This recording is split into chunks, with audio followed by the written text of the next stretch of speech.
Bismillahirrahmanirrahim. Assalamualaikum warahmatullahi wabarakatuh. Alhamdulillahirabbil alamin. Salatu wassalamu ala asyrafil anbiya'i wal mursalin sayyidina wa maulana Muhammadin wa ala alihi wa sahbihi ajmain, amma ba'du. Rabbi syrah li sadri wa yassir li amri wa hlul 'uqdatam min lisani yafqahu qawli. Baiklah, untuk pertemuan yang kelima ini kita akan membahas dua kaidah fikih yang saling berhubungan.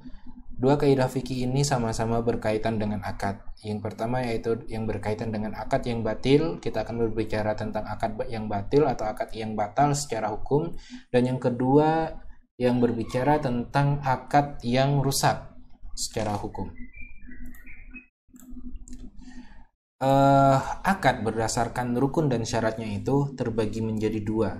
Secara umum, yaitu ketika akad tersebut terpenuhi segala rukun dan syaratnya, maka dia termasuk kategori akad yang sah. Konsekuensi hukumnya semua akan melahirkan produk hukum yang baru. Misalnya seperti dalam transaksi jual beli, kalau misalnya syarat dan rukunnya sudah terpenuhi, maka terjadinya perpindahan kepemilikan antara pembeli dan penjual itu adalah hukum yang baru, melahirkan hukum yang baru, yaitu kepemilikan yang bertukar, yang berpindah seperti itu. Kemudian yang kedua yaitu akad yang tidak sah. Nah, akad yang tidak sah ini secara garis besar ulama berbeda pendapat. Di sini ada dua pendapat yang berbeda. Pendapat yang pertama yaitu pendapatnya jumhur ulama yang mengatakan bahwa akad yang tidak sah itu adalah akad yang batil dan akad yang fasid. Yang menurut mazhab Hanafiyah bahwa akad yang fasid dan akad yang batil ini adalah dua hal yang berbeda dan memiliki konsekuensi hukum yang berbeda pula.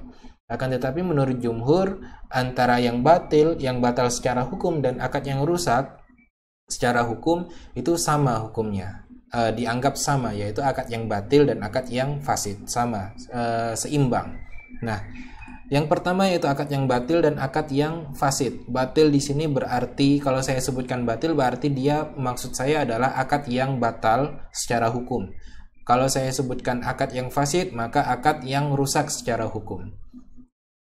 Kondisi batil itu adalah akad yang rukunnya itu tidak lengkap atau objeknya itu adalah objek yang tidak sah secara hukum ya, atau transaksi yang aslinya atau sifatnya itu dilarang oleh syariat.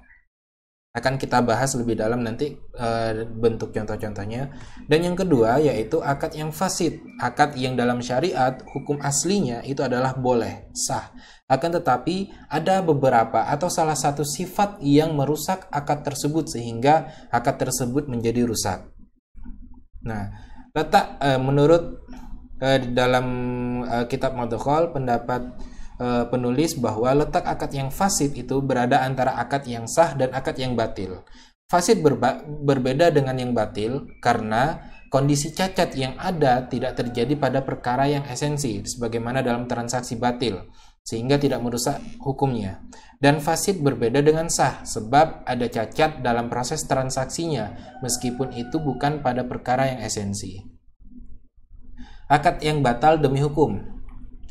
Akad yang batal demi hukum itu tadi jika kita ngelihat dari definisinya, yaitu akad yang rukunnya itu tidak lengkap. Atau contohnya di sini seperti transaksi dengan orang gila atau anak kecil, dalam kurung ini transaksi yang memiliki nilai yang tinggi ya, nilai yang besar. Menurut jumhur ulama bahwa jika anak kecil yang belum memayyiz, belum memiliki akal yang sempurna, ketika dia belanja atau jajan misalnya cuma membeli kayak membeli permen atau apa yang menurut secara adat itu bukan transaksi yang besar, seperti kayak beli HP atau beli elektronik lainnya yang memang nilainya itu lebih besar. Nah, kalau cuma jajannya itu jajanan-jajanan kecil misalnya 1000-an kayak gitu, itu menurut jumhur ulama itu akadnya itu sah berlangsung karena dia memiliki izin dari orang tuanya. Nah, di sini dikatakan bahwa orang gila dan anak kecil itu rukunnya tidak lengkap. Kenapa? Karena salah satu syarat untuk orang yang melakukan transaksi itu adalah memiliki pengetahuan tentang objek yang dibelinya. Nah, untuk orang gila tentu dia tidak memiliki akal tentang apa yang dia beli, itu kan nggak tahu. Kemudian klausul transaksi terlarang. Jika di dalam klausul transaksi tersebut ada sesuatu yang terlarang, maka dia secara hukum itu batil atau batal. Contoh misalnya, ini kita berbicara secara hukum syariat ya. Kalau misalnya saya membeli rumah, kemudian saya maunya kredit ya, KPR, membeli rumah secara cicilan melalui KPR. Nah, salah satu syarat ya bagi developer rumah tersebut mensyaratkan bahwa saya harus menggunakan jasa kredit dari bank tertentu, misalnya bank-bank konvensional yang jelas di sana menggunakan sistem bunga, dan itu tentu riba. Itu adalah klausul yang terbentuk di dalam transaksi jual beli rumah tadi. Klausulnya itu adalah klausul yang terlarang secara syariat, maka secara hukum syariah transaksi tersebut sifatnya atau hukumnya itu batal demi hukum. Kemudian objeknya yang tidak sah. Objek yang tidak sah di sini adalah misalnya kita membeli barang-barang yang haram, seperti digambarkan di dalam Al-Quran kayak alkohol. Kemudian alkohol dalam artian alkohol yang digunakan untuk mabuk ya, untuk dikonsumsi, bukan alkohol yang digunakan untuk seperti hand sanitizer gitu ya, itu kan beda, zatnya beda. Kemudian seperti bangkai itu dilarang, jual beli bangkai daging babi sama khamar gitu ya.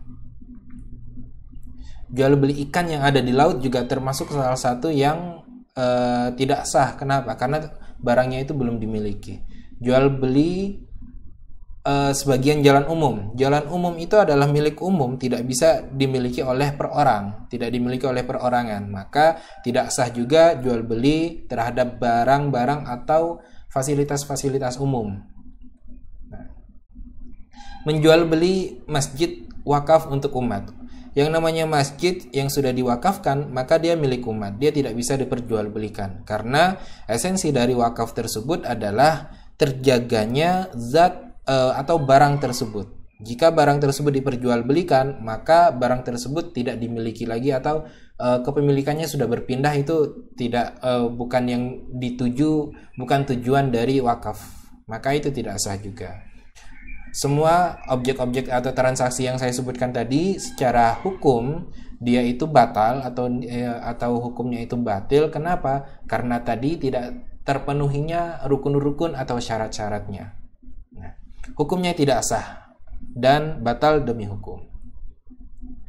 Kemudian kaidah yang kedua yaitu al-bai'ul fasid yufidul milki bil qabdi wal batil la yufidu aslan. Nah, ini juga berbicara tentang akad yang batil. Ini perbedaan antara akad yang fasid, yang rusak, dan akad yang batal demi hukum. Jual beli yang fasid atau akad yang rusak akibat hukumnya diterima dengan serah terima objek akad. Nah, baik atau akad yang fasid itu adalah yang rukun atau syaratnya itu ada sifat yang merusak akad tersebut ya, ada satu sifat yang merusak akad tersebut. Nah, akad tersebut secara hukum bisa diterima jika terjadi serah terima objek, dan jual beli yang batil yang sebelumnya kita bicarakan itu tidak bisa diterima, apapun hukumnya tetap haram. Kalau misalnya tidak bisa dikiaskan dengan ini. Kalau misalnya terjadi serah terima, kayak tadi saya coba untuk membeli rumah dengan menggunakan bank yang menggunakan bunga riba. Jika terjadi kemudian sudah akadnya sudah terbentuk, saya sudah membayar, itu kan artinya sudah terjadi serah terima objek akadnya, walaupun di sana kan berbentuk sertifikat ya. Nah, itu tetap hukumnya tetap batal demi hukum, tidak bisa dikiaskan dengan baik fasid ini. Kalau baik fasid dia terjadi serah terima, maka itu boleh, hukumnya itu mengikat. Akad yang fasid atau akad yang rusak itu yaitu jual beli objek yang tidak diketahui kadarnya. Misalnya jual beli satu rumah di antara banyak rumah. Misalnya saya punya 300 rumah, saya jual salah satunya. Kemudian tidak dijelaskan yang mana rumah yang mana. Nah, akad yang seperti ini rusak. Kenapa? Karena objeknya itu nggak jelas. objeknya nggak jelas, salah satu apa rukunnya itu nggak jelas. Nah, kalau misalnya rumah tersebut sudah diserahkan, misalnya ada yang membeli, saya beli rumahnya, kemudian saya serahkan kuncinya, ini kunci rumah nomor 17 di antara 300 tadi, rumah 17. Artinya rumahnya itu ditentukan bahwa rumah yang nomor 17 itu terjadi serah terima kunci, serah terima uang juga, itu terjadi akadnya. Yang sebelumnya akadnya itu sifatnya rusak, ketika terjadi transaksi serah terima tadi dan sudah jelas akhirnya bahwa objek yang dijual itu adalah rumah yang nomor 17, itu akadnya dapat diterima hukumnya menjadi sah ketika terjadi serah terima. Kalau belum terjadi serah terima kan nggak jelas ini si akad rumah yang mana itu yang tidak baik. Kenapa? Karena nanti akan menimbulkan goror atau kerugian dari salah satu pihak. Kalau misalnya yang kedua bilang iya saya beli, saya bayar gitu, tapi nggak tahu rumah yang mana, ternyata rumah yang diberikan adalah rumah yang rusak atau yang atapnya nggak ada atau atapnya yang bocor, itu kan ternyata sama pembeli tadi, wah ternyata dapatnya yang seperti ini padahal sudah bayar. Nah itu yang menyebabkan goror. Tapi kalau misalnya sudah terima kunci, sudah dibayar, ketika pas ini ngecek rumahnya dikasih kunci nomor 17, dicek rumahnya ini sesuai, ini dibayarkan, maka itu akadnya sah secara hukum.